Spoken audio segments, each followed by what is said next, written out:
नमस्कार विद्यार्थी मित्रों, मैं डॉक्टर बी.के. कलासवा, अध्यक्ष हिंदी भवन सौराष्ट्र विश्वविद्यालय राजकोट।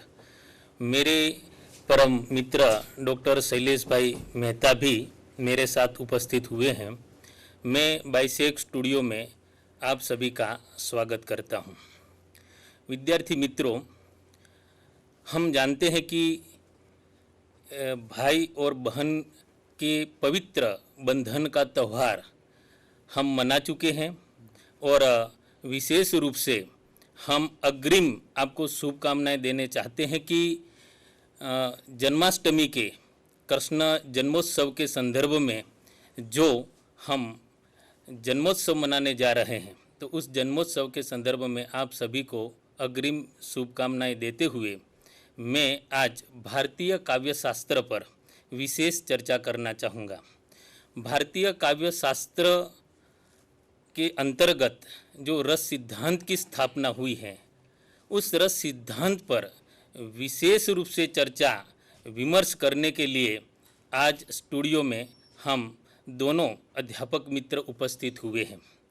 सबसे पहले हम जानते हैं कि भारतीय संस्कृति तीज और त्योहारों की संस्कृति है। हमारी संस्कृति में ऐसे रसगुल हो गए हैं कि अपने व्यक्तिगत जीवन को भी कभी कभी भूल जाते हैं।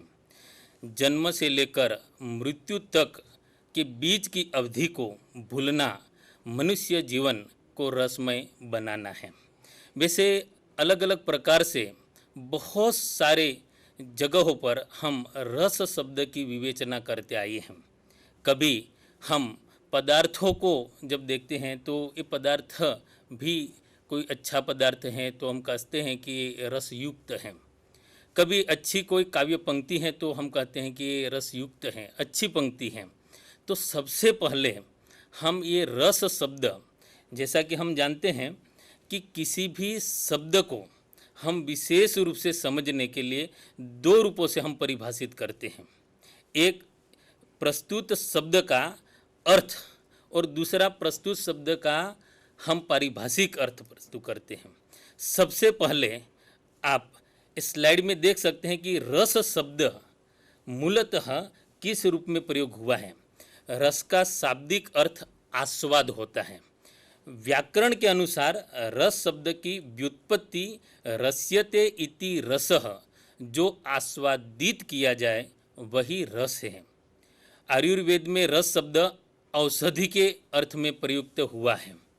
जैसा कि हम जानते हैं कि ये शब्द व्याकरण में व्युत्पत्ति के अर्थ में सरते इति रस, अर्थात जो बहे वह रस है।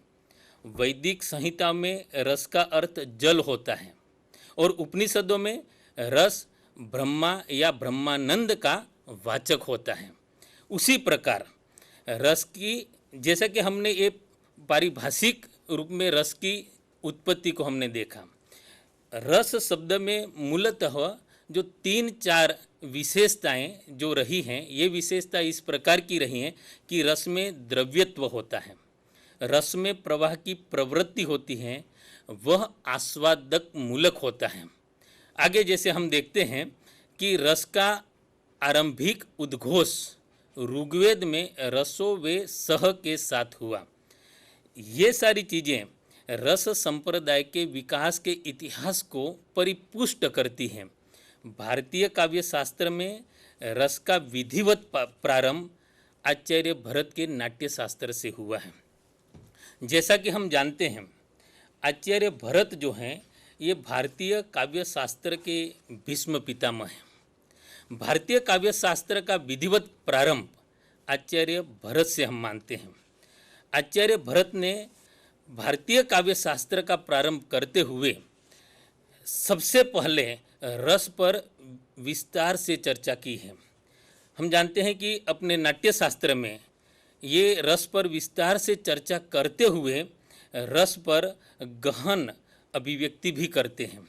नाट्य शास्त्र ये हमारे काव्य शास्त्र के ग्रंथ का एक प्रारंभिक दस्तावेज के रूप में भी हम इसे मान सकते हैं। तो सबसे पहले भरत मुनि के प्रस्तुत ये रस की परिभाषा को हम विस्तार से समझेंगे। जैसा कि हम जानते हैं भरत मुनि के नाट्य शास्त्र के 6ठे अध्याय में रस पर जो विस्तार से चर्चा हुई है, उस रस सूत्र को हम विधिवत विस्तार करके चर्चा विमर्श करके उसे समझने का प्रयत्न करेंगे। रस सूत्र का सही तत्र विभावानुभाव व्यभिचारी संयोगात्रस निष्पत्ति ही, ये भरत का रस सूत्र है। अब उस रस सूत्र को विस्तार से समझने के लिए सबसे पहले हम विभाव का अर्थ समझेंगे। ये रस के सभी अवयव हैं। विभाव का मतलब होता है जो स्थायी भाव का ज्ञान कराता है, जो स्थायी भाव को जगाता है, जो स्थायी भाव का विभावन कराता है, जो स्थायी भाव का आस्वाद कराता है, इसे हम विभाव कहते हैं। जैसा कि हम जानते हैं कि विभाव के मूलतः दो भेद हैं। प्रथम भेद आलंबन विभाव और दूसरा है उद्दीपन विभाव। आलंबन विभाव का मतलब होता है आश्रयी, जो हमें आश्रय करवाता है, जो आश्रय दाता है, उसे हम आलंबन विभाव कहते हैं। जैसा कि हम जानते हैं राम जो है ये रति भाव का आश्रयी है, तो राम को हम सबसे पहले ये विभाव का आलंबन कहेंगे। जब राम नहीं है तो ये भाव का आलंबन नहीं हो सकता।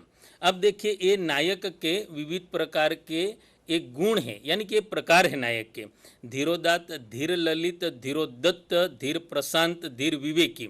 ये विवेकी होना, सौंदर्यवान होना, गुणशील होना आदि नायक के ये गुण हैं, और उस गुणों को ध्यान में रखते हुए ये आलंबन विभाव यानी कि भाव का ये विभावन करा सकता है।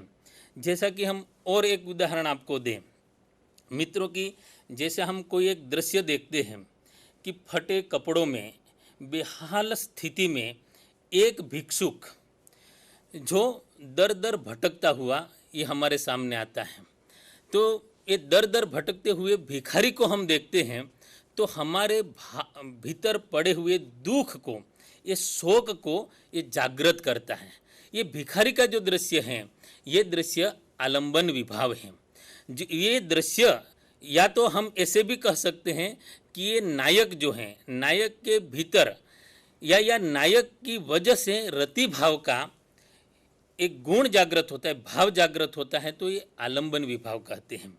तो ये भिक्षुक का एक उदाहरण है, यह एक नायक गुणशील या सौंदर्यशील नायक का एक उदाहरण है। ये आलंबन विभाव हम कह सकते हैं। दूसरा ये उद्दीपन विभाव है। उद्दीपन यानी कि जो उद्दीपन करवाता है, जो भावों का उद्दीपन करवाता है, या तो भाव का उद्दीपन हमें महसूस कराता है, इसे उद्दीपन विभाव कहते हैं। जैसा कि हम जानते हैं उद्दीपन या नायक और नायिका ये रंगमंच पर हैं, और जैसे नायक और नायिका एक दूसरे को मुंह फिराकर जब बैठ जाएं तो यहाँ पर ये रति भाव ये जागृत होना चाहिए, ये जागृत नहीं हो सकता। ये दोनों ये एकांत में बैठे हुए हैं, ये चांदनी में बैठे हुए हैं, तो ये चांदनी है, एकांत है, ये उद्यान है आदि जो हैं ये उद्दीपन विभाव के अंतर्गत आता है। जो पूरा परिवेश है, ये परिवेश जब तक नहीं होता तो ये उद्दीपन विभाव नहीं हो सकता। तो सबसे पहले उद्दीपन विभाव के लिए ये जरूरी है कि चांदनी रात, जैसा कि हम उर्वशी में पढ़ते हैं, उर्वशी का परलोक से धीरे धीरे पृथ्वी लोक में जब गमन होता है, ये उद्यान में सखियों के साथ उसका विचरण होता है, तो ये चांद की रात का इतना स्फटिक वर्णन किया है कि उस वर्णन को देखकर एक किसी के मन में ये रति इत्यादि भाव जागृत होते हैं, ये उद्दीप्त होते हैं। तो ये रति भाव का उद्दीप्त होना ये उद्दीपन विभाव हम कह सकते हैं। तो ये नायक और नायिका जिस परिवेश में ये बैठे हुए हैं उस परिवेश का एक उद्दीपन स्वरूप में हम इसे ये जान सकते हैं, तो ये उद्दीपन विभाव हम इसे कह सकते हैं। तो बहुत सारे ऐसे उदाहरण हैं जिस उदाहरण के माध्यम से हम पूरे परिवेश को तैयार करते हुए हम कह सकते हैं कि नायक नायिका के मन के कार्य व्यापारों को ये उद्दीप्त करते हैं, तो उद्दीपन विभाव हम कह सकते हैं। उसके पश्चात जो होता है, जैसा कि हमने विभावानुभाव यानी कि विभाव के पश्चात जो होता है, इसे अनुभाव कहते हैं। अब अनु का मतलब ही क्या होता है, जैसे हम संबंधों में देखते हैं तो ये छोटा, अनु का मतलब होता है छोटा, अनु का मतलब होता है बाद का। जैसे हम कहते हैं कि विभाव के बाद जो होता है, यानी कि जो अनुभाव स्थायी भावों के उदय के बाद जो शारीरिक या मानसिक विकार दृष्टिगत होते हैं, उन्हें अनुभाव कहा जाता है। जैसा कि हमने विभाव के 2-3 उदाहरण देखे, उस उदाहरणों के द्वारा हम और आगे अनुभाव को समझने का प्रयत्न करेंगे। तो अनुभाव स्थायी भावों के उदय के बाद जो शारीरिक या मानसिक विकार दृष्टिगत होते हैं, उन्हें हम अनुभाव कहते हैं। अनुभाव मूलतः ये 4 प्रकार के ये माने गए हैं। अनुभाव के 4 विभाग हैं। सबसे पहले कायिक, उसके पश्चात मानसिक, आहार और सात्विक। कायिक का मतलब होता है ये काया, ये शरीर। ये शरीर जो अनुभाव यानी कि हमारे कार्य व्यापारों को जब शारीरिक चेष्टाओं के द्वारा हम व्यक्त करते हैं, तो ये कायिक अनुभाव कहा जाता है। अब ये शारीरिक चेष्टाओं का मतलब क्या होता है कि जैसा कि हम जानते हैं कि पूरे विश्व के जितने भी कार्य हैं, ये कारण और कार्य की श्रृंखला में बंधे हुए हैं। कोई भी बिना कारण कार्य नहीं हो सकता। वजह होती है कार्य के पीछे कोई न कोई कारण की। तो ये कारण जो हैं, तो एक कारण के बाद जो कार्य होता है, हमारे मन में पड़े हुए भावों के पश्चात ये शारीरिक जो क्रियाएं होती हैं, उस क्रियाओं को हम कायिक अनुभाव कहते हैं। जैसा कि हम क्रोध में जब आ जाते हैं तो पूरा चेहरा लाल लाल हो जाता है, ये काया में परिवर्तन होता है, तो एक कायिक अनुभाव ये कहा जाता है। तो ये चेहरा लाल हो जाना ये कायिक अनुभाव है। दूसरा मानसिक अनुभाव, जैसा कि हम जानते हैं कि हमारा मन ये कभी ये स्थिर नहीं रहता। ये भाव जागृत होने से पहले एक मानसिक कुछ चेष्टाएं भी होती हैं। उस मानसिक चेष्टाओं में मान लीजिए कि कभी हम चिंताग्रस्त हो जाते हैं। ये कामायनी में आप देखिए चिंता है, ये चिंता ये एक जगह पर ये लिखते हैं कि हम जिस प्रकार गहन जंगल में विचरण कर रहे हैं और अचानक एक सर्पिणी हमारे सामने आ जाती। ऐसे भी हम डरे हुए तो हैं ही गहन जंगल में, लेकिन एक सर्पिणी हमारे सामने आ जाती हैं तो तुरंत हम डर जाते हैं। तो उस मानसिक कार्य व्यापार की वजह से ये डरना जो होता है, ये भय होता है, ये क्रोध में चेहरा लाल हो जाना है, ये मानसिक व्यापारों के कारण ये सारे जो अनुभाव हैं ये परिवर्तित होते रहते हैं। आगे आहार्य अनुभाव, यानी कि जो भावानुकूल वेशभूषा है, जिसके अंतर्गत हम आहार्य अनुभाव को ये मान सकते हैं। अलग अलग प्रकार के भाव अनुकूल हम वेश धारण करते हैं, तो ये आहार्य अनुभाव है। आगे हम ये सात्विक अनुभाव, जो सात्विक अनुभाव ये मन की आंतरिक अनुभूति को दृष्टिगत करते हैं।